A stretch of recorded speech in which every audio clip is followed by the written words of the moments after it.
When we think about business competition or even just personal career growth for that matter, Yeah.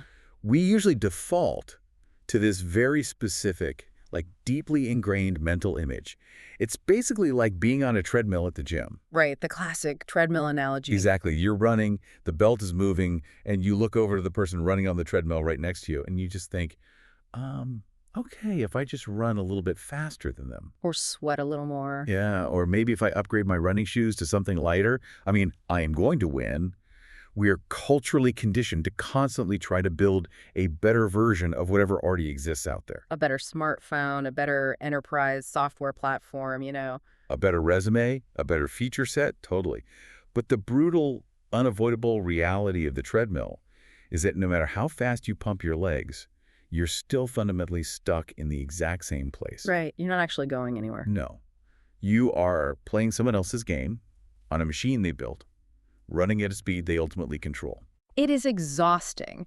And honestly, if we look at the historical data of markets, it is mathematically a losing battle. Is it really that clear-cut in the data? Oh, absolutely. You are fighting for these tiny, incremental, fractional gains, like a couple percentage points of market share here and there. Why? And you're doing it in a space where the rules of engagement, the pricing expectations, and the consumer habits have already been firmly written by somebody else. You're playing by their rules. Exactly. I mean, you're fighting over the scraps of a pie that was baked years ago. And realizing that is the perfect setup for today's mission on this deep dive. We are going to completely dismantle the way we think about business competition. Which is so needed. It really is. We're going to look at innovation and what it actually takes to succeed on a massive scale. Because when you look back at the most legendary companies in history, and we are talking about a massive range here. Right, from all sorts of industries. Yeah, everyone from Clarence Birdseye inventing the whole concept of frozen foods a century ago to, Uber completely redefining the infrastructure of human transportation. Completely different eras, but the same underlying mechanism. Exactly. They absolutely did not set out to build a better product. They set out to build a completely different product. They didn't just speed up the treadmill. No, they stepped off the treadmill entirely, walked out of the gym, and they built a jetpack. And figuring out the exact mechanics of how to build that jetpack is our focus today. I love the jetpack analogy. Thanks. We're pulling our insights from this incredible manual of Silicon Valley secrets. It's called Play Bigger: How Pirates, Dreamers, and Innovators Create and Dominate Markets. It's such a foundational text. It really is. It's compiled by a team of tech veterans, Al Ramadan, Dave Peterson, Christopher Lochhead, and Kevin Maney. And what they lay out is incredibly high stakes. High stakes is the right word for it. Yeah. Because whether you are prepping to launch a startup out of your garage, or you're trying to get a radical new initiative funded at your corporate job, or just, trying to navigate a digital world that is deafeningly crowded. Which is all of us, basically. Right. Fighting for market share in an established space is a fool's errand. Playing bigger means having the pure audacity to invent the game itself. The vocabulary we use when we talk about this kind of success is often where the confusion really starts. What do you mean by that? Well, the tech industry, and honestly the business press at large, absolutely fetishizes the word disruption. Oh, yeah. Every startup says they're going to disrupt something. Exactly. It is treated as the ultimate holy grail goal of any new venture. You go to any pitch competition and every single founder says they're going to disrupt their industry. It's like a buzzword bingo free space. Right. But Play Bigger makes a critical, fundamental distinction right out of the gate. True disruption is actually a byproduct. It is not the goal. I love the Elvis analogy the authors use for this. Oh, the Elvis one is perfect. Yeah. Elvis Presley didn't look at the American musical landscape in the 1950s, study the big band jazz scene, and say to himself, I'm going to disrupt jazz. Right. I'm going to make a slightly faster jazz quartet. Exactly. He didn't want to make upbeat jazz. He wanted to create rock and roll. He was chasing a completely different sound, a totally different energy. Yes. The disruption of the big band era, the collapse of that old market, that was just the radioactive fallout? Fallout of what? Of audiences abandoning the old category because they were so completely, utterly captivated by the new one. The goal is always creation. Pure, net new creation. And the entities that execute this successfully, they have a specific name in the book, right? Yes, they are what the authors term category kings. Category kings, okay. The distinction of a category king is that they don't just invent a cool piece of technology in a vacuum, throw it over the wall into the market, and just hope consumers figure out what to do with it. Like cross your fingers and hope it goes viral. Exactly. They willfully, strategically, and simultaneously design a great product, a great company to deliver it, and a great category for it to live inside. They literally draw the boundaries of the market. And the economics of achieving this specific status are what make the entire endeavor worthwhile, right? Like, I mean, it's not just about ego. no, it's not ego at all. It's about staggering financial dominance. Let's put some hard numbers to that dominance, because the math is what makes this so critical. The data analysis in the book shows that category kings capture 76% of the total market capitalization of their entire market category. 76%. Let that sink in. It's crazy.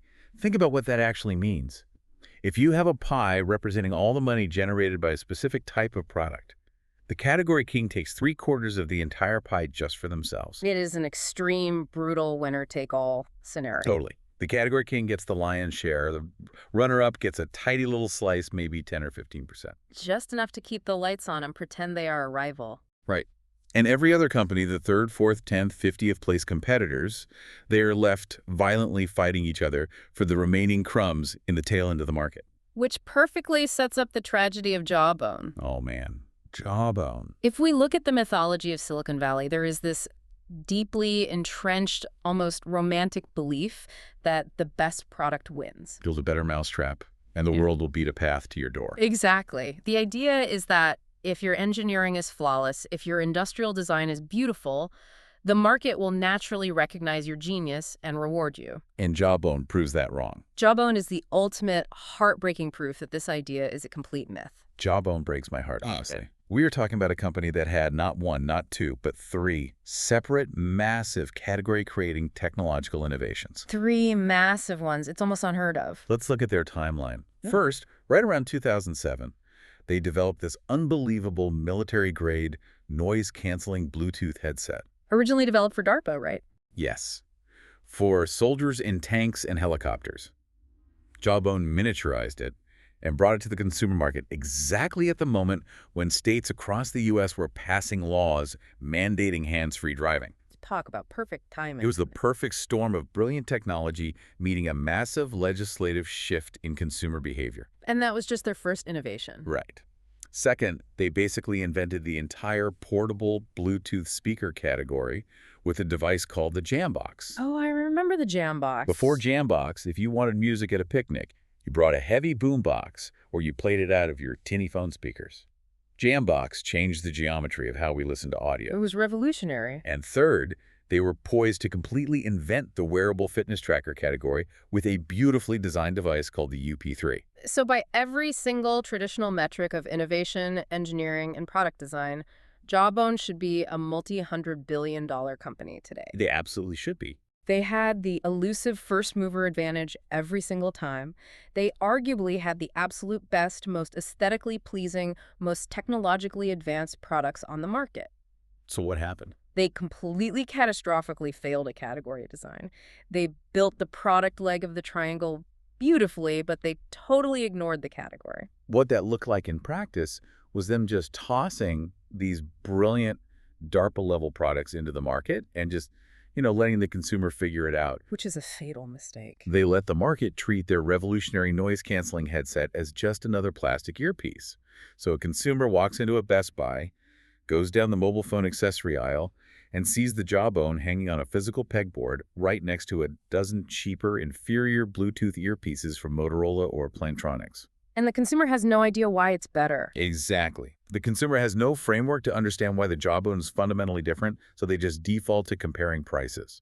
Because Jawbone left the definition of the category to chance, the market quickly flooded with fast followers and competitors who were happy to play in an undefined space. Like Bose and Logitech. Yes.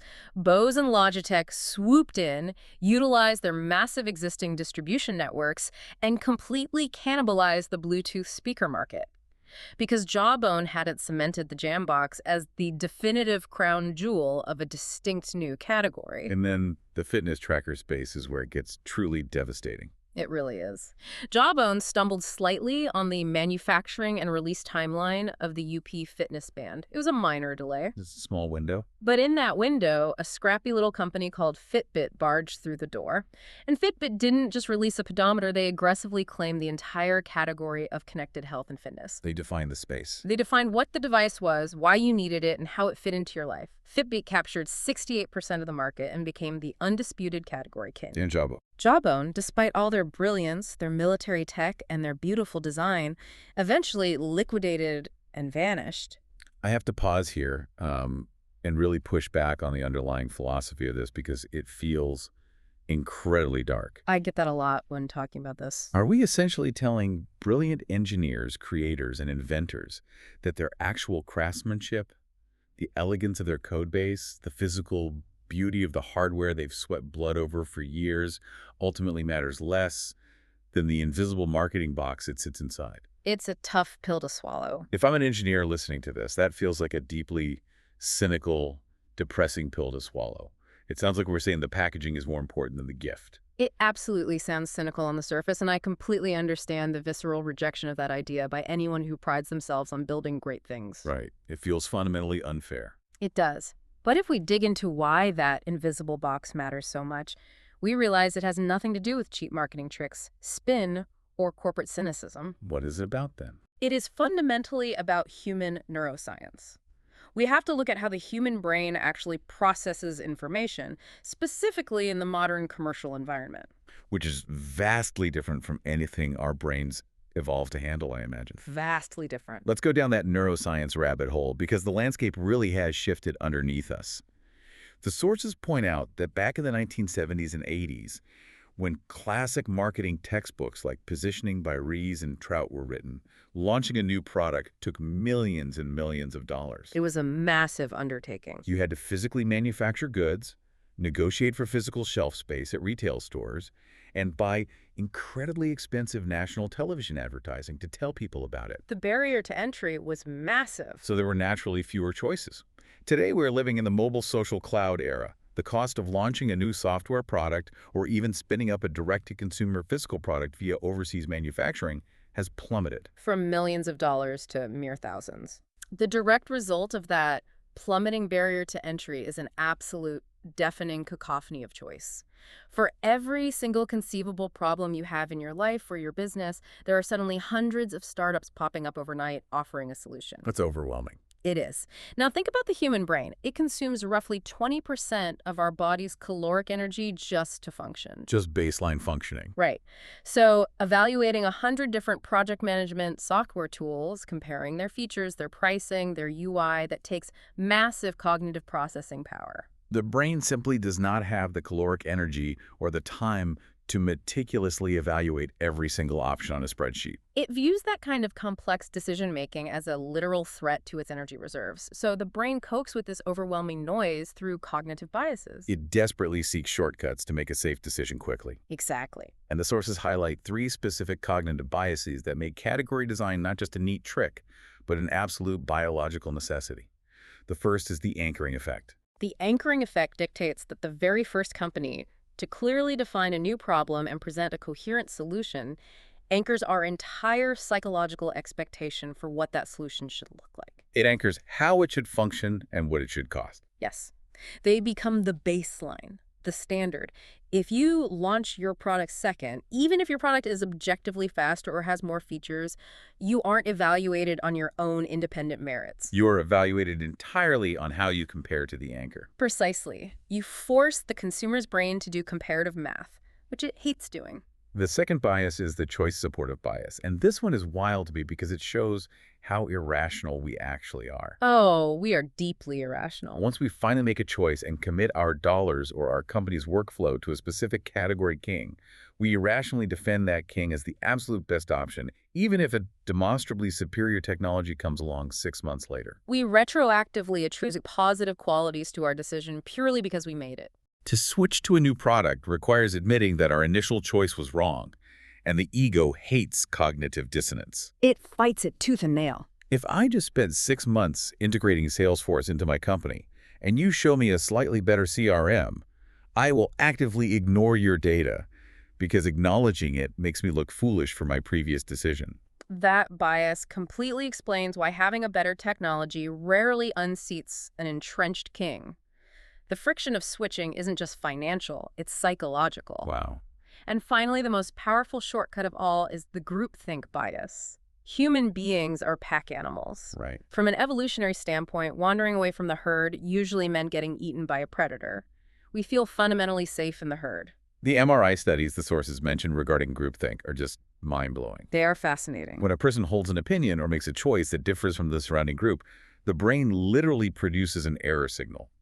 The amygdala fires. It feels like a physical threat to be the outlier. But when we conform to the group, the reward centers of the brain light up with dopamine. We get rewarded for following the herd. So when a consumer buys an iPad, they aren't just buying a tablet. Neurologically speaking, they are buying the feeling of safety that comes from knowing millions of other people are doing the exact same thing. We don't want to be the weird outlier who bought the Microsoft Zune. The brain punishes us for buying the Zune. Poor Microsoft Zune. I mean, it actually had some fantastic features like wireless song sharing long before Apple did. But it was fighting biology. Exactly. If we connect this fundamental neuroscience to economic models, specifically Paul Gawrowski's category lifecycle model, the entire puzzle pieces together beautifully. How does Jurowski's model work? Well, his model maps out how markets evolve over time. When a new category is first born, say, the very beginning of the smartphone era or the dawn of generative AI, there is a chaotic explosion of different vendors. Everyone is throwing spaghetti at the wall trying to figure out what the product should even be. Right. But because of these cognitive biases, because our brains crave a single anchor, desperately want to justify our eventual choices, and fundamentally want to follow the safety of the herd consumers, very quickly stampede toward one consensus choice. The market violently rejects the complexity of having 50 different options. It cannot sustain it. Jurowski's model shows that the moment that herd mentality kicks in, a massive sociological tipping point occurs. What happens? The number of viable vendors plummets off a cliff. The companies that were in third, fourth, and fifth place simply starve to death because the market oxygen is gone. And winner takes all.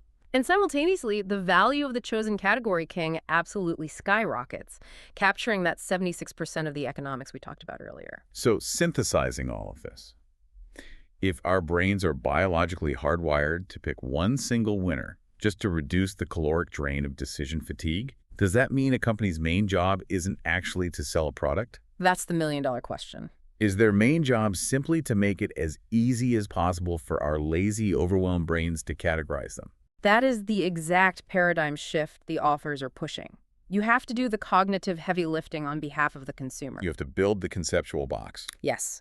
You build the conceptual box, place your company firmly inside it, and tell the consumer exactly what the box is for and why they need it.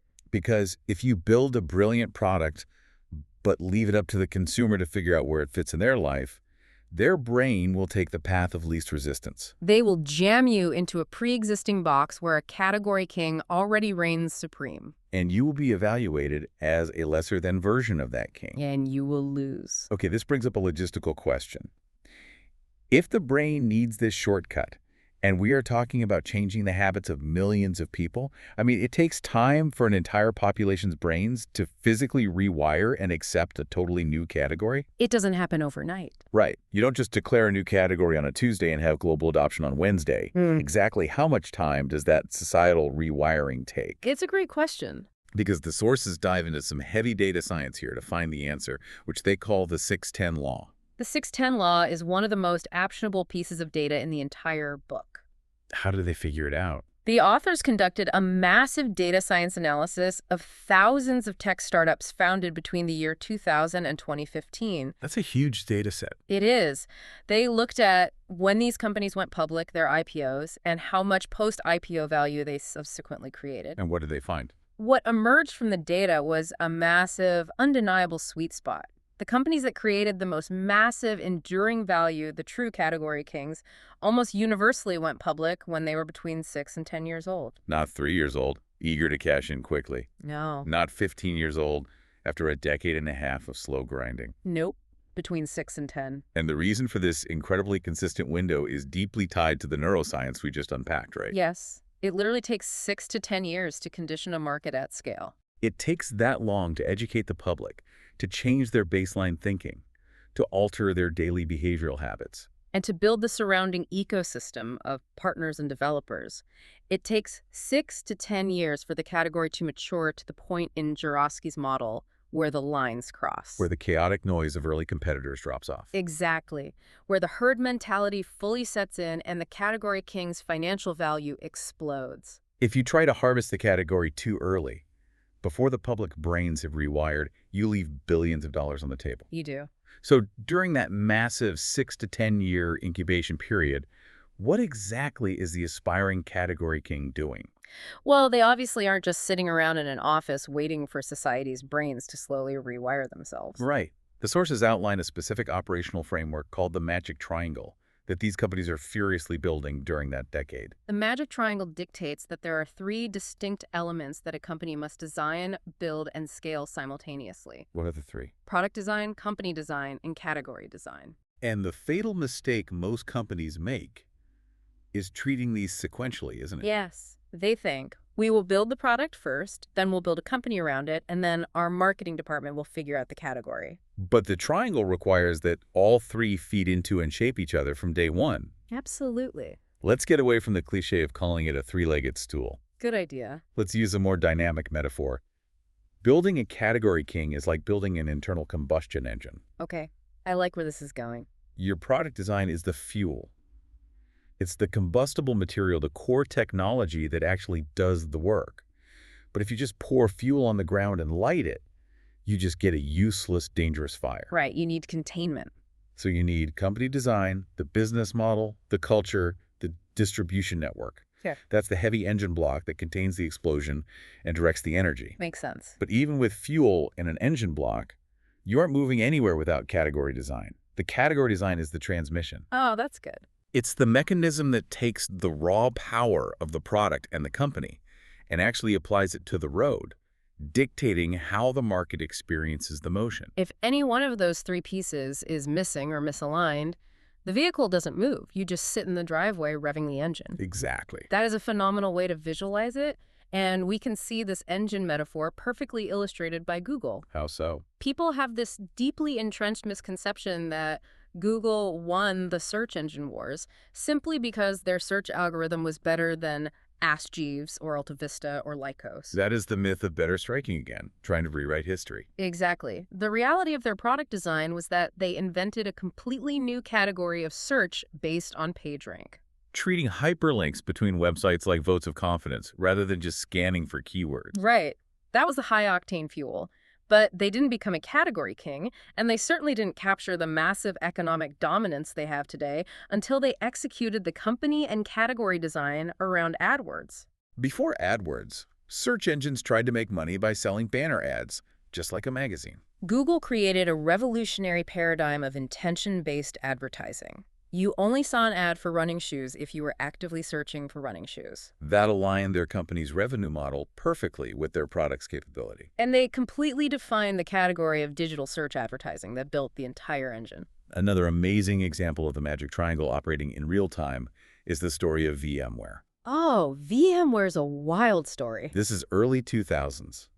Diane Green and her husband, Mendel Rosenblum, built this highly complex virtual machine software. Initially, they thought their target audience was just other computer science and physics professors, a tiny, highly niche product. They posted the software online on a random Sunday afternoon, completely unsure of its broader commercial potential. And what happened on Monday? By Monday morning, a college kid at Cornell University had to step in and mirror their site because 75,000 corporate downloads had completely crashed VMware's servers overnight. That is the sound of the market screaming in desperation for a category king. The market instantly recognized a massive bleeding problem: corporate server inefficiency. Companies were buying massive, expensive servers and only using 10% of their computing power. VMware's product allowed them to run multiple virtual servers on one physical machine. The market demanded a king for this newly discovered category of corporate server efficiency. But Diane Green couldn't just rely on the software downloads. She had to rapidly build the company design and the category design to keep up with the product pull. What did she do? She created extensive certification programs for IT professionals. She built a massive partner ecosystem. She didn't just sell software, she defined the entire profession of virtualization. And it's crucial to note that this isn't just a software strategy. Oh, not at all. Think about consumer packaged goods like 5-Hour Energy. The founder, Manoj Bhargava, is walking the floor of a natural products trade show. Just observing. He's looking at the beverage market, and he realizes that all these energy drinks, Red Bull, Monster, Rockstar, are selling in these massive 16-ounce cans. Which means they are fundamentally competing for stomach space and refrigerator shelf space with Coca-Cola and Pepsi. It was a crowded, brutal, capital-intensive category. He didn't go back to the lab and try to formulate a better-tasting Red Bull. He stepped completely off that treadmill. He designed the energy shot category. The product design was radically different. 2 ounces of liquid, no refrigeration required. But the brilliance was the company and category design. Because it didn't need to be cold, he could sell it exclusively at the cash register, sitting right next to the chewing gum. He totally separated his product from the beverage aisle. He wasn't competing with Coke anymore. He captured 90% of the energy shot market because he designed the product, the distribution model, and the new category simultaneously. What's fascinating here and what connects all these examples is that to build that third piece of the engine, the category design transmission, Right. you cannot just talk about the technical features of your product. You can't just list the ingredients of the energy shot or the code base of the software. You have to take the customer on a psychological journey. You have to clearly define a problem that they might not have even consciously realized they had. Yes. And that brings us to what I think is the most actionable, brilliant concept in the entire source material. The Frodo, Pirates, and the Art of the Hijack. Frodo is a great term. Frodo is a portmanteau. It stands for from and to.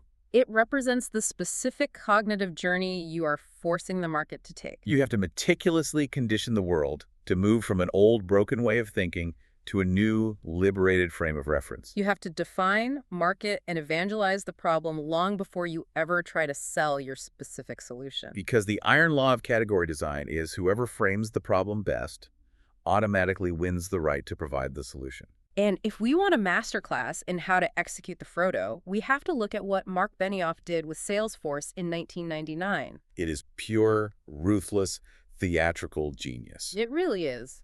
Let me set the scene for how wild this was.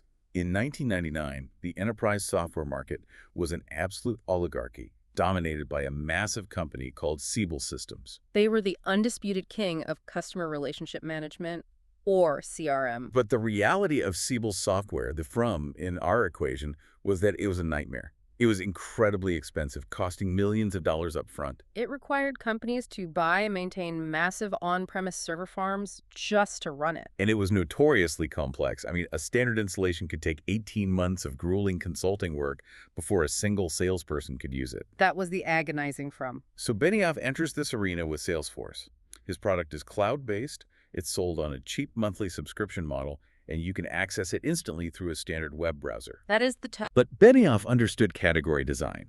He knew that if he just went to trade shows and handed out glossy pamphlets arguing that his cloud architecture was slightly more cost-efficient than Siebel's servers. He would be ignored. He would be a mosquito annoying a giant. So he didn't launch a marketing campaign, he launched a holy war. He literally declared the end of software. That was his crusade. He didn't sell CRM features.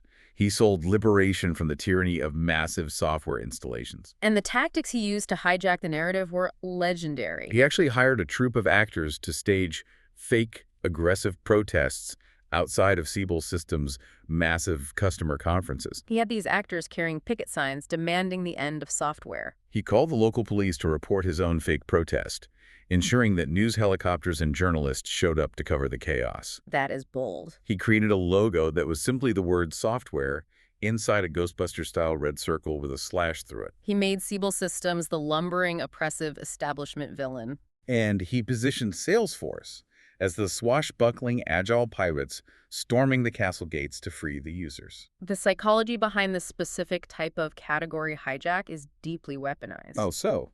By staging these absurd protests, by being so impossibly loud and provocative, Benioff forced Siebel Systems to respond.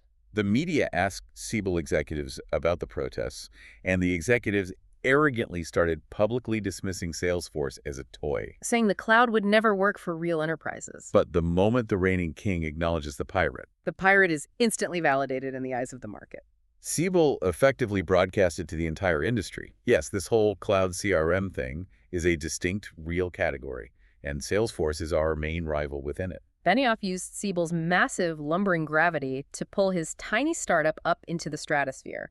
He forced the market to choose between the past and the future. Making Salesforce seem like the inevitable next step in evolution. It takes so much raw courage to play the game that way. You are actively painting a target on your own back. Which reminds me of another incredible story the sources highlight regarding Elon Musk and Tesla in 2014. Oh, the patent story. Yes, Musk is running Tesla. They are producing incredible electric cars. The Model S is winning awards. But if you zoom out, the entire electric vehicle category at that time is hovering at maybe 1% of the total global automotive market. It's a tiny, tiny sliver of the pie. So what does Musk do? He walks into the lobby of Tesla headquarters, literally takes their proprietary hard-fought patents off the wall, and announces to the world that he is giving them away. He open sources Tesla's core technology. To traditional Harvard Business School trained executive minds, that move is absolute insanity. You were taught to protect your intellectual property with your life. You build a moat and you defend it with lawyers. But Musk wasn't playing product checkers. He was playing category design chess. He understood the fundamental math of categories. Owning 100% of a microscopic category is worth vastly less than owning a dominant 50% share of a massive global category. He looked at that 1% market share and realized he needed the entire electric car category to grow exponentially. He needed global charging infrastructure built. He needed public acceptance to shift. He needed battery supply chains to mature. By open sourcing the patents, he was actively inviting massive competitors like Ford and Volkswagen to use his tech to help him build the electric vehicle category. He knew that if the tide rose, as the reigning category king who defined the space, Tesla would disproportionately benefit from the rising tide. He played for the expansion of the category, completely ignoring the short-term protection of the company. It's a massive gamble, but a brilliant one. Okay, I tracked the logic there, but let me pose a really difficult question. Go for it. How do you know if the from and to journey you are proposing is actually based on a problem people care about? Because anyone can invent a fake problem. That's very true. I could come on this show and declare, the tragedy of modern life is that your elbows don't smell enough like peppermint. Mm-hmm. And then I launch a line of peppermint elbow roll-ons. I mean, I might buy that. But that's technically a from and to. But it's a completely manufactured fake problem. How do real companies ensure they aren't just drinking their own Kool-Aid and making up a fake problem just to justify selling a weird product? That is the existential trap of category design. You absolutely cannot invent a problem out of thin air and expect the market to suddenly care. The brain won't allocate calories to a problem it doesn't actually feel. Exactly. A true category has to stem from a genuine insight. It has to be rooted in a real, deeply felt missing piece in the world. And sources divide the origins of these insights into two distinct paths, right? Market insights and technology insights. Let's unpack both of those. Yeah. A market insight seems to be when you observe the world, you spot a cultural or functional gap, a specific friction or a missing in how people live or work, and then you go build the technology specifically to solve it. You see the hole, then you build a shovel. Exactly. The problem pre-exists the technology. The innovator just recognizes it clearly. The story of Les Paul is the perfect embodiment of this. It's the 1930s, and Les Paul is playing his acoustic guitar in these crowded, incredibly noisy BBQ joints and roadhouses. The band is playing, people are drinking and yelling, and literally nobody can hear his intricate guitar solos over the din of the crowd. The specific missing he identified was volume without feedback. So he retreats to his workshop and literally invents the solid body electric guitar, fundamentally changing the category of music forever. Or look at Evan Spiegel. He's at a college party at Stanford, observing how his peers interact, and he realizes that permanent, indelible digital records of college shenanigans are causing massive social anxiety. The missing is ephemeral, pressure-free communication. So he built Snapchat. Or the Bansal brothers in India. They looked at Amazon's massive success in the U.S. and realized that exact model would fail spectacularly in India. Because the postal infrastructure was unreliable and credit card penetration was incredibly low. The missing was a localized, trust-based infrastructure. So they built Flipkart, completely altering the model to use fleets of motorcycle couriers and a cash-on-delivery payment system. In all these cases, the market insight drove the engineering. On the completely opposite side of the spectrum, we have technology insights. This is a much riskier, but often more revolutionary path, isn't it? It is. This is where a brilliant inventor or engineer creates a radical new capability, a pure technological breakthrough in a lab, and then has to go out into the world and search for the right problem for it to solve. It's the classic scenario of a hammer wandering around looking for a nail. Precisely. And it fails constantly, but when it works, it's magic. Think about the origin of Skype. Oh, right. The founders, Nicholas Zenstrom and Janus Friis. They were the guys who originally built the peer-to-peer file-sharing network Kazaa in the early 2000s. When the global music industry unleashed an army of lawyers and sued Kazaa into oblivion, the founders were left sitting on the ashes of their company. But they realized they still possessed this incredibly robust, battle-tested peer-to-peer routing technology. They had the tech, but their original application was illegal. Then they had the massive insight. What if we use this exact same peer-to-peer architecture not to share MP3s, but to route live audio calls around the expensive, archaic, global telecom infrastructure? Boom, they found the nail. Skype is born out of the wreckage of a completely different application, and it destroys the international long-distance calling category. Pixar is another wild example of a technology insight finding its home. In the early days, Ed Catmull and his team invent the Pixar image computer. It is an unbelievable piece of hardware, capable of rendering graphics like nothing else on Earth. But they try to sell it to hospitals for medical imaging, and they try to sell it to the film industry, and nobody wants to buy it. It's too expensive and too hard to use. They're rapidly failing as a hardware company. They have the ultimate hammer, but no one wants it.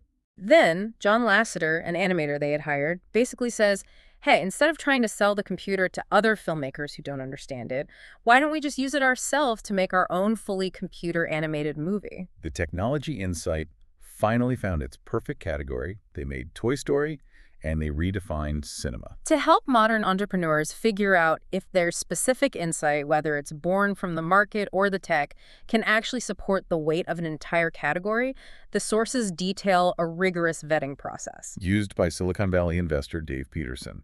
He calls them Dave's 3 questions. Let's go through the gauntlet. Question 1. Can you explain the problem you were solving to a 5-year-old? Okay. Question 2. If you solve this problem perfectly, what is the specific name of the category you are now in? Right. Question 3.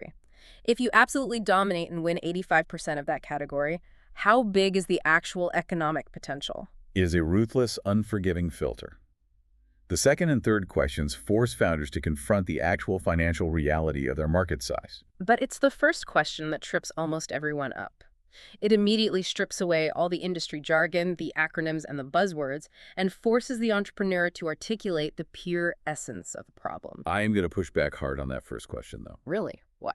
Asking someone to explain a highly complex, deeply technical B2B enterprise software problem to a literal 5-year-old seems absurdly reductive. It can feel that way. If I am building cryptographic security protocols for decentralized finance platforms, a 5-year-old cannot understand that.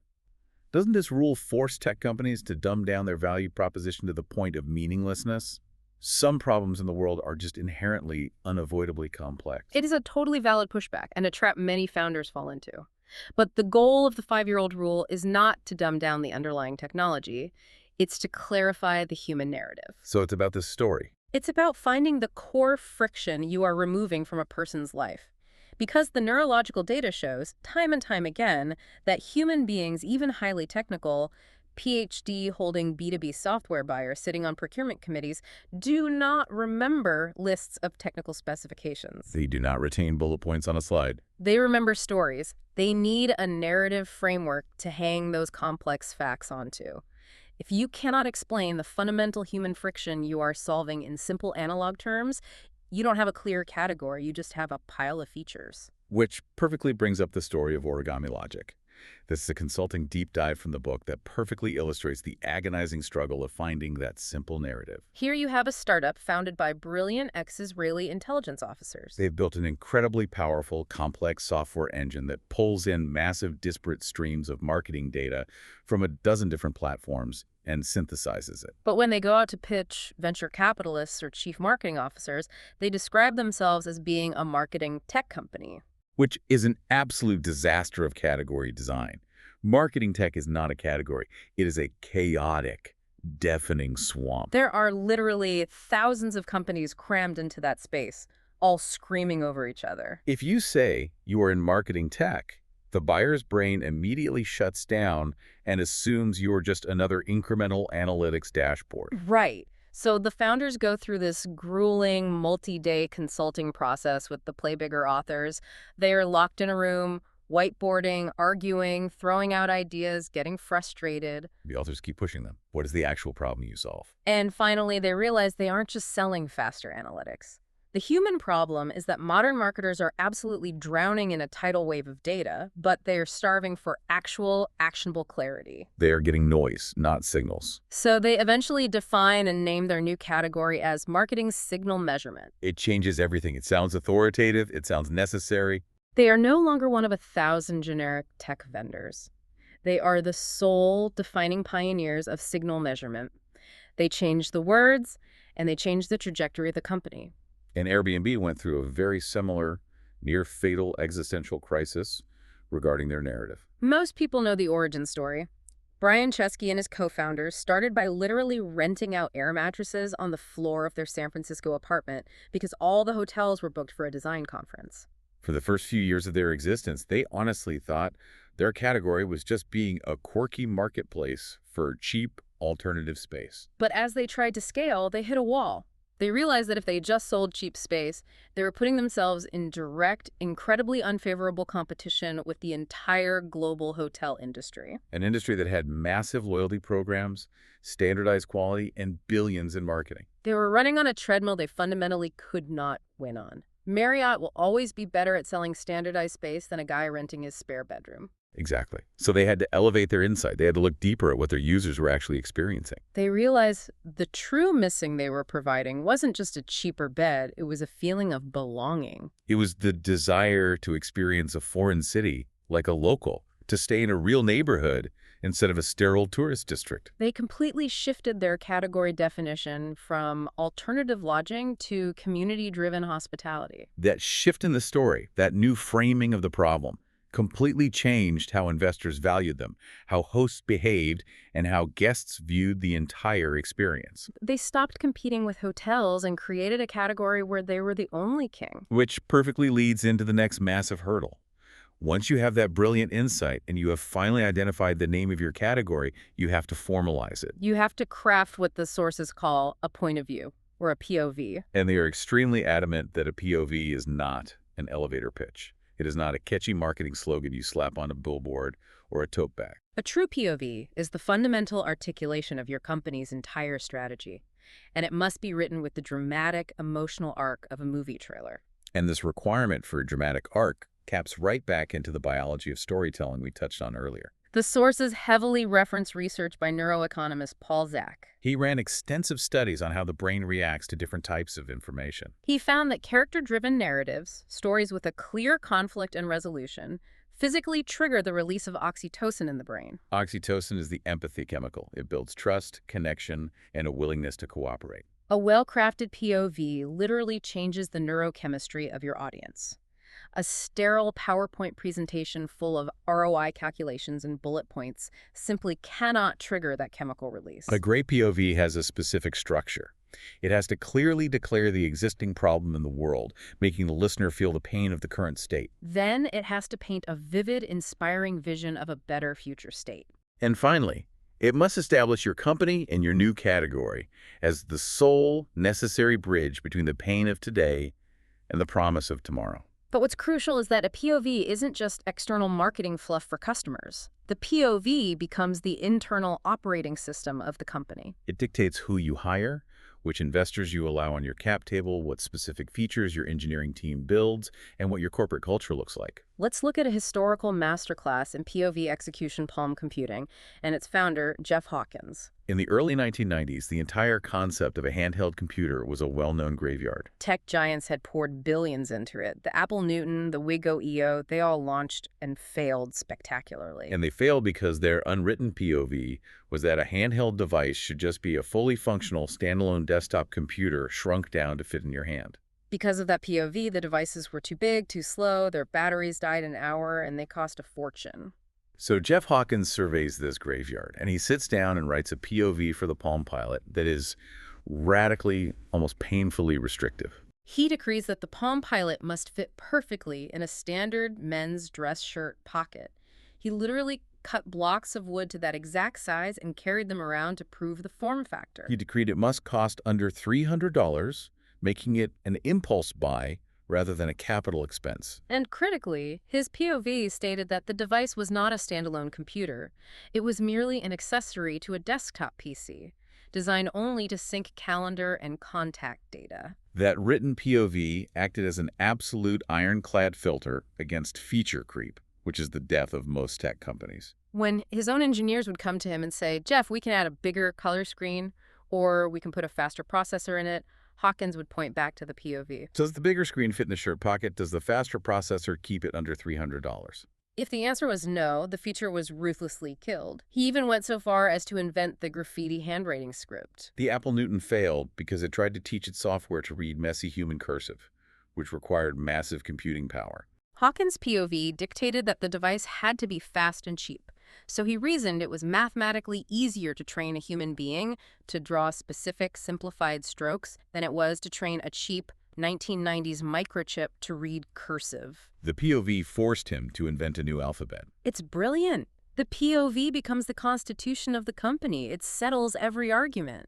But the sources also highlight that having a brilliant POV is entirely dependent on timing. You can have the greatest story in the world, but if you tell it to the market at the wrong time, you die. They contrast two companies from the late 90s dot-com boom to illustrate this: Scient and Quokka Sports. Scient absolutely nailed their timing. They defined the e-business consulting category right at the exact historical moment when every Fortune 500 CEO was waking up in a cold sweat, realizing they needed a strategy for the World Wide Web. Scient's POV matched the market's urgency perfectly, and they exploded in value. But then you have Quokka Sports, which was actually founded by Ramadan, one of the authors of the book we are discussing. Their POV was breathtaking.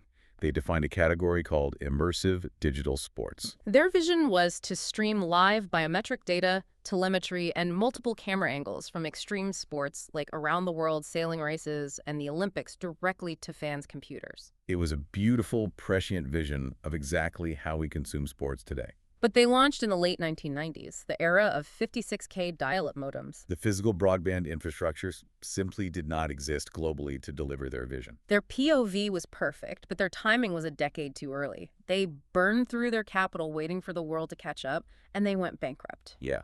Contrast that tragic timing with the absolute masterful discipline of Reed Hastings at Netflix. Most people don't realize Hastings actually named the company Netflix way back in 1997.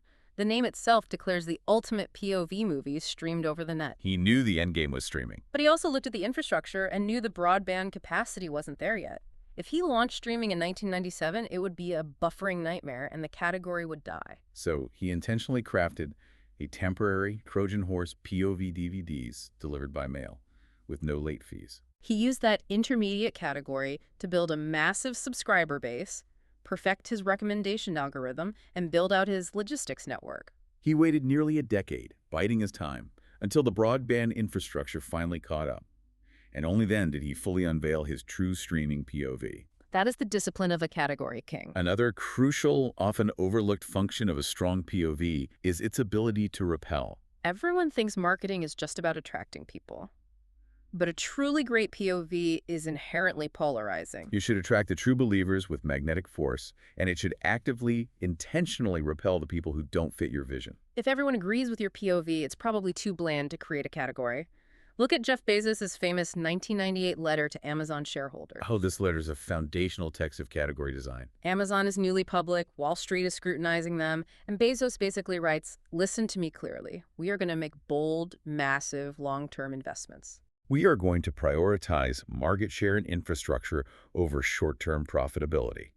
If you are a day trader looking for a quick quarterly dividend, do not buy our stock. You will hate it here." He actively, explicitly told a massive segment of Wall Street to go away. By repelling the short-term flippers, he attracted a concentrated base of long-term true believers who gave him the financial runway and the patience to build AWS and Prime without demanding immediate profits. To use another analogy, a company without a strong, repelling POV is like a highly skilled cover band playing at a local bar. They might play the songs perfectly. They might even sound tighter and more technically proficient than the original band, and everyone in the bar enjoys the background music. But nobody is going to buy a cover band's t-shirt. Nobody's going to tattoo a cover band's logo on their arm. A strong, polarizing POV is what turns a technically proficient company into an original artist. It gives people something to believe in, a tribe to join. But here is the brutal reality of execution. Having that hit song written down on paper, having that perfect POV crystallized in a slide deck, means absolutely nothing if you never get on stage and play it live under pressure. And the absolute second you establish that pristine POV, it will come under violent attack. It will be relentlessly assaulted by the day-to-day friction, the financial realities, and the sheer chaos of running a real business. Which brings us to the final, and arguably most difficult, phase of category design, beating gravity with lightning strikes. The authors define gravity as this insidious, constant, invisible force that slowly pulls a CEO and an executive team away from their visionary POV and drags them down into the reactionary mud of daily operations. Gravity takes 100 different forms. Gravity is your biggest enterprise customer calling your VP of sales on the last day of the quarter and saying, "We will sign a massive $5 million contract today, but only if your engineering team builds this one highly specific custom feature just for our workflow." Gravity is the sales team panicking about missing their quota and begging to lower prices. Gravity is your board of directors reading a TechCrunch article about a competitor's new AI widget and demanding that you pivot the entire roadmap to copy them. Gravity is the constant pressure to compromise the long-term vision for short-term relief. And if a leadership team gives in to that gravity, if they start compromising the POV just to close deals, the company enters what the authors call the witching hour. This is a terrifying creeping phase where a company abandons its true north. They start saying yes to every custom request, and suddenly their elegant, focused product turns into what the book vividly describes as a bag of doorknobs. It's no longer a cohesive tool, it's just a heavy, jumbled mess of disconnected features that don't make sense together. It is the exact literal scenario Henry Ford famously warned about. If you listen to gravity, if you just poll your current customers and give them exactly what they ask for, your brilliant engineers end up spending years building slightly faster horses for a few demanding clients. Instead of staying focused on the incredibly difficult task of inventing the Model T for the entire world. So how do you escape the pull of a black hole? How do you break gravity? You execute a lightning strike. And we need to be very clear about definitions here. A lightning strike is not a marketing campaign. It is not sending out a cleverly worded press release or buying some banner ads on LinkedIn or doing a minor product update. It is a massive D-Day level company-wide mobilization, usually scheduled 3 to 6 months out on the calendar. The time frame of 3 to 6 months is critical. It forces an unnatural, intense level of focus across the entire organization. A lightning strike demands that product development finishes the code, the sales strategy is rewritten, the public relations messaging is locked, the executive keynotes are rehearsed, and the internal company culture is hyped up, all to align flawlessly on one single date. It is a shock and awe campaign designed to unveil the new category to the world in a way that cannot be ignored. The reason this is necessary is that traditional marketing, what the authors derisively refer to as peanut butter marketing, where you take your annual budget and just spread it thinly and evenly over the whole year, hoping someone notices, that fails completely in the modern era. There is simply too much noise. You have to concentrate all your force into a single blinding point. You have to hijack a massive existing industry event, or better yet, spend the money to create your own massive summit, to physically and psychologically force the market to stop what they are doing and pay attention to your new category. And to execute a lightning strike of that magnitude, the CEO has to fundamentally change their job description. They cannot just delegate this to the chief marketing officer and hope for the best. The CEO must step up and become the chief category officer. They have to own the narrative. And the sources are incredibly ruthless about the personnel decisions required here. The CEO must immediately identify and fire any Zeds within the company. The Zeds. This is such a brutal, fascinating, but completely necessary concept. What exactly is a Zed? A Z is an executive or a key employee who internally refuses to get on board with the new POV. They are the skeptics, the cynics, the saboteurs. They might just roll their eyes in meetings or actively argue against the new direction by the water cooler. And the danger is they are often high performers. But if they're constantly questioning the category design or trying to drag the company back to the old, safe way of doing things, they act like a virus. They will destroy the momentum of the lightning strike from the inside out. The authors say they simply have to go. But let me pause and really explore the reality of this, because I want to play out the friction. Say I am a CEO, I have a VP of sales who is a total Z.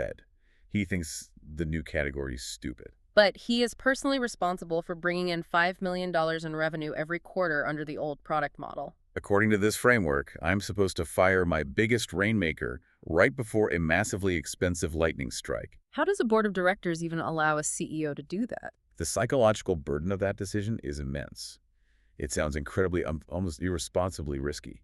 Aren't you risking the immediate financial survival of the company and people's livelihoods for a hypothetical future category that might never actually materialize? Yes, that is exactly what you are doing. You are risking the present for the future. And that is the fundamental, gut-wrenching tension of playing bigger.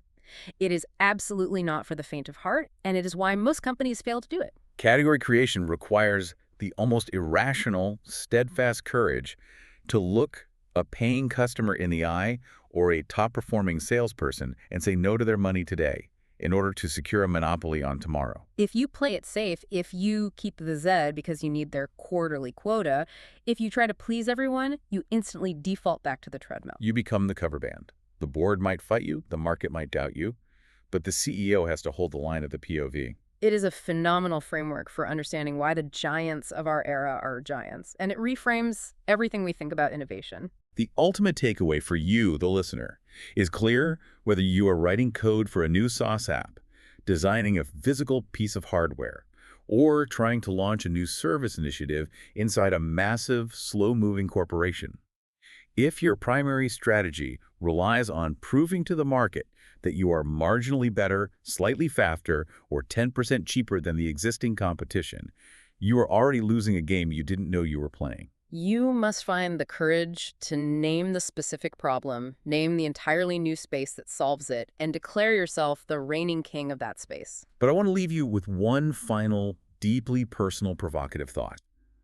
Throughout this entire deep dive, we have talked exclusively about how massive companies design categories to capture 76% of a market's economics. We talked about Google and Airbnb and Salesforce. But I want you to take these mechanics and apply them to your own life. Consider your own career. If you let your resume and the job market categorize you, if you go on LinkedIn right now and just label yourself a project manager or a software engineer or marketing director, you are willfully forcing yourself onto that crowded, exhausting treadmill. You are entering a predefined category where you can only ever compete on being slightly better, slightly more experienced, or willing to work for slightly less money than the tens of thousands of other people with that exact same title. You are commoditizing your own life's work. But what if you applied category design to yourself? What if you took a step back, looked at your entire history, and defined a unique, highly specific professional problem that only your specific, bizarre blend of skills, background, failures, and passions can solve? What if you named that space and declared yourself the absolute master of it? Could you create a personal monopoly? A career where the competition is literally zero because you are the only one playing the game you invented. It's a deeply powerful framing. Instead of constantly asking how you can contort yourself to fit into the existing market, you demand that the market fit around you. Exactly. Thank you for joining us on this deep dive. It's time to stop running on the treadmill. It's time to step off, build the jetpack, and start playing bigger.